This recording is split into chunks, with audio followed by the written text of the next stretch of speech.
What's up, YouTube? It's Daniel with Adventures with Daniel, and today I'm going to show you the gear that I brought for the National Bike Travel Weekend overnighter that I went on. So I'll get the camera set up and we'll check it out.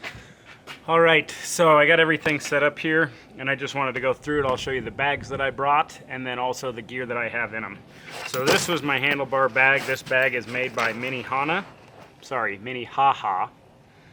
bag company. It's actually, I think, designed to be an under seat bag, but it worked amazingly well as a handlebar bag. It's good size. It's got some different loops in it so you can volet strap to the top of it. I like the buckles. If you're getting in and out of it all the time, it's a little bit slow, but if it's just something where you got some gear in there, it works really well. So on the top we got access to beanie and a pair of gloves. Oh yeah, Realtor brand right there. Carhartt fleece beanie. This is my puffer coat. Pretty much always bring this with me if you're going to be spending any time in the mountains. They're really good for a nice little insulated barrier, especially at night if you're going to be sleeping or whatever. I wear it often. This is an REI Co-op puffer coat. Below that, I've got my Static V camo by Climate. This is the lightweight inflatable sleeping pad. And then my very cheap and mostly worthless sleeping bag. It's an Ozark Trail from Walmart. Paid 15 bucks for it on clearance. Frankly, it sucks. I wouldn't recommend it for much under like 50, 60 degrees. If it's in the 40s, you're wearing extra clothes or you're cold. But it's packable. It's all I got for the moment until I upgrade, and it was cheap. So what can you do? Then also, I just recently got this. It's a Trekology inflatable pillow. Oh my goodness. Get one. This thing is a game changer right here for your outdoor living experiences. So that's the handlebar bag. Tent poles, obviously. I volet strapped these to my bike rack. I've got the Lone Peak bags, panniers. Use these. This outside patch I always stuff with my food and the wrappers because they're super easy to get to. These are expandable and so forth.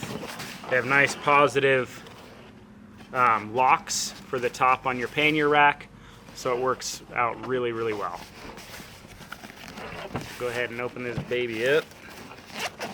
They are not waterproof, but they seem to be fairly water resistant. I have a pair of fleece long underwear top. Nice pair of warm socks. Sock liners. Get a pair of these if you don't use them. I was relatively new to them. But man, they super nice. They're lightweight, so you can wear them by themselves or you can put them under another sock, a heavier sock. This is the fleece bottoms that I wore. Just some extra TP / nose paper. And then this is a waterproof packable jacket. Windbreaker. Works really well just for taking the chill off. So you can see here I got some Cliff bars and some fruit snacks. Boy, I live off of fruit snacks and freaking Cliff bars. So opening this up, this is basically my structure. So aluminum and steel tent pegs, footprint for my tent. This is for the REI Half Dome 2. I did make a video of it, but for some reason some of the footage got corrupt, so I'll probably have to reshoot it. This tent is size large. I mean, it's 2-person. It's way too much room for one guy, but it's what I have, and it works, and I can fit it in here. So that's the tent. This is the fly. And that's it.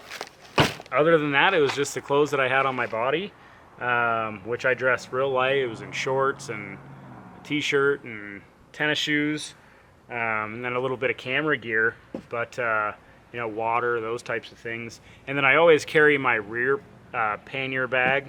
I'll get it for you. I'll shoot a review on this as well. This is the Two Peak with the MTX connection, so it slides in. Really positive attachments. I love this thing, and I had this with me as well. So I do, you know, have like a bike lock in here, my bike repair kit, a headlamp for the bike, and tail light, and just some miscellaneous bike specific and related stuff.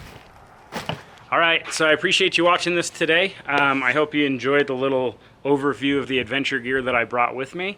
It worked out really well. I didn't feel like I was lacking anything, and I'm looking forward to doing some more overnighters. So if you have any questions about the gear that I brought, post below, and I can absolutely give you brands and so forth. I think I hit most of it, but anything you want to know. I appreciate you watching today. I hope you're out adventuring, and if you're not, we'll stop watching YouTube and go out adventure. We'll see you on the next one.